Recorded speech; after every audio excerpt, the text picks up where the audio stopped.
Should you go online right now, there's so much you're actually going to find out when it comes to, I mean, efficiency, effectiveness, energy, boost, focus. There's so much out there. There's so much content. There's so much product. There's so many things. But I'm here to tell you about two of the products that I have used, or two stuff that I have used to enhance my focus, my ability to work, my efficiency. And I have noticed that it is not friendly because everything you use for a long time and you become dependent on actually becomes a negative thing instead of a positive thing, because you actually brought it into your life to help enhance your life, but now it actually moves from becoming a positive thing to a negative thing. One of the things is caffeine, and then the second one is nicotine. So these are nicotine pouches. You put it into your underneath your tongue, and then you absorb it sublingually. And then there are pouches that you can stick to your body that it absorbed through the skin. I mean, there are so many ways people use it, and now it's even known as the entrepreneurial drug. So most of the guys who actually have a lot of entrepreneurial businesses and they are looking at trying to strike focus and balance and work efficiently and effectively actually use nicotine as a way. So it started with caffeine. We all knew how caffeine came into the system, and everybody was brewing coffee from instant to using the beans and grinding it and using all the pots and stuff. And then it now has been moved into using nicotine for efficiency, working, and all that. My first time I tried it, I was hit. Like, it's insane. You just get the high, you just get the dopamine, you just get the focus. You want to do something. You are so focused. You come up with so many ideas. Yes, but it gets to a point now you have to increase the dose to get the effect. And the more dose you make, the more dependent you become on it. And I want to start talking about caffeine before we go into the nicotine. So caffeine actually taps into your energy sources that you already have. So if you're someone who is not already sleeping well and not efficient, you drink coffee and you realize that you have a boost. But what happens after a while when it winds down, as it hijacks your dopamine, it hijacks your whole nervous system. When caffeine actually dissipates from your body, your bloodstream, what happens next is that you have a crash. So some people will say that they have crashes in the afternoon and they can't work, they can't focus, they can't do anything. It's because you hijacked your system. You didn't actually recover. You didn't give yourself some good rest. You hijacked your system with caffeine, and then it tapped into all your energy reserve to give you the energy boost. But what happens after a while when it's depleted? You now have to fill it. So it's almost like you can't run away from the suffering. It's like a trade-off. Are you going to trade off full recovery and getting well, or you are going to hijack it and still get back into recovery mode later on, which is a delayed, almost like a delayed gratification stuff. And I don't think anybody wants to really put themselves through that.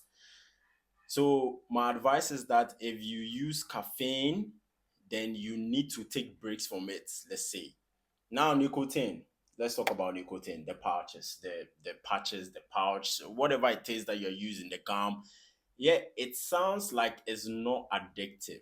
It sounds like it's clean. Nobody gets to smell the smoke on you. You almost come off like you're not an addict. It's almost like it's branded in such a way that it looks aesthetically nice to use, and nobody considers themselves an addict when they are using it, or even like a bad behavior when they are using it, because it doesn't affect anybody. Nobody even smells the smoke on you. So it almost come off like this kind of branded, neatly presenting lifestyle that, oh yeah, it's efficient, it does this. But what happens when you now have to take all these 20 pouches in a day, all this container in a day. You are finishing all these in a day, just like having all these. After a while, the thing that was supposed to help you work now actually robs you of work. Now you don't become efficient anymore. Now you lose your focus. Now you are so dependent on it that if you don't get it, you can't function. If you don't get it, you can't work. If you don't get it, your life can't run smoothly. And I know we've heard about the benefit. I mean, Andrew Huberman has talked about nicotine's benefits. Even we've seen research about its benefits to people who have Alzheimer's, Parkinson. Yeah, it has a lot of benefits. Yes, it helps enhances your focus. Yes, it will help with the dopamine. It will help you concentrate. It will help you stay focused. It will help you neurologically. But what is the trade-off? The trade-off is that you are going to actually have to increase in the dosage, and after a while, you become dependent on it. And it gets to a point when you decide to stop, you actually become depressed. I noticed that because when you take it for a while and then you go off, you don't become motivated. So my advice is that these are drugs that helps for efficiency. And I'm not saying that nobody shouldn't use it. It's good. I mean, I like nicotine, and I'm not saying that I'm actually going to go off it totally, but I cycle it. There are periods where I don't use it at all.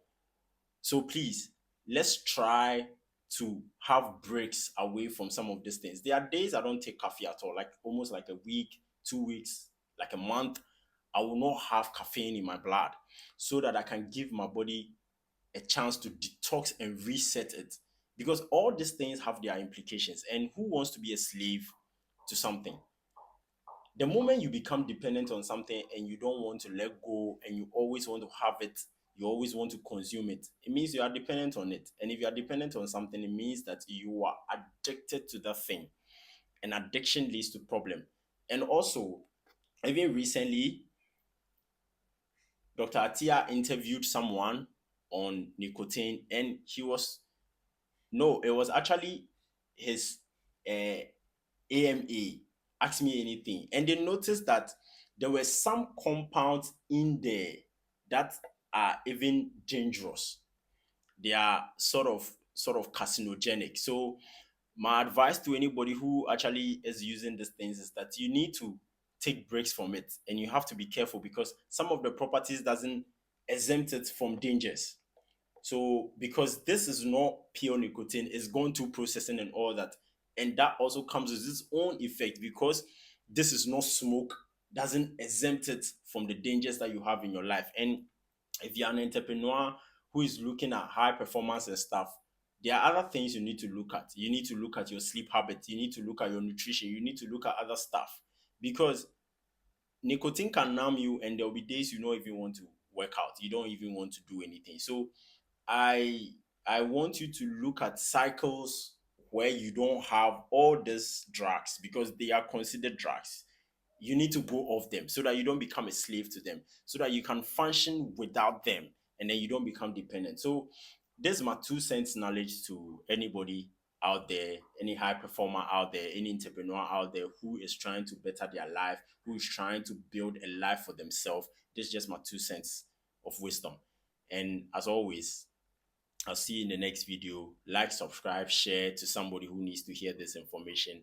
And if you need help diving deep into your lifestyle to check where you need help trying to rectify some of these issues, I'm here to help you based on my own experience, based on my own ability to use some of these products to enhance my own life and my work and my performance. So as always, I'll see you in the next video.